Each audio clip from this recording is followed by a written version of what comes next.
বিসমিল্লাহ। আজ রান্না করব ওল দিয়ে ইলিশ মাছ দিয়ে। প্রথমে কড়াইতে ঝাল পেঁয়াজ দিয়ে একটু ভেজে নেব। ঝাল পেঁয়াজটা ভেজে এখন আমি মাছ মাথাগুলো সব কিছু একসঙ্গে দিয়ে কষিয়ে নেব। মাছটা কষিয়ে নিয়েছি, এখন পানি দিয়ে দেব। মাছটা কষিয়ে নিয়েছি, এখন উঠিয়ে রাখবো। ওলগুলো এখন দিয়ে আমি কষিয়ে নেব। ওলগুলো আমি ভাপ দিয়ে রাখি, এটা আমি এইভাবেই সরাসরি রান্না করি। আমি ভাপ দিয়ে রান্না করি না।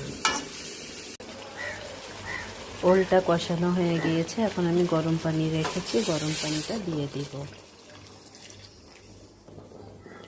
এখন আমি উতলের উপরে কষানো মাছগুলো বসিয়ে দিব। ওল আর ইলিশ মাছের তরকারিটা হয়ে গেছে। ওলটা গলে খুব ঘন হয়েছে, আর ওলটা খুবই মিষ্টি এবং সুস্বাদু। আর এভাবে ওল রান্না করে খেয়ে দেখবেন, একটু গলা চুলকাবে না, আর ওলটাও শক্ত হয়ে যাবে না। আর ওল আর ইলিশ মাছ মানেই তো ওল। ওল দিয়ে ইলিশ মাছ খুবই মজা লাগে। ইলিশ মাছের সাথে যে তরকারি দেন না কেন, সেটাই মজা এবং ভালো সুস্বাদু লাগে। আজকের ভিডিও এই পর্যন্ত। আল্লাহ হাফেজ।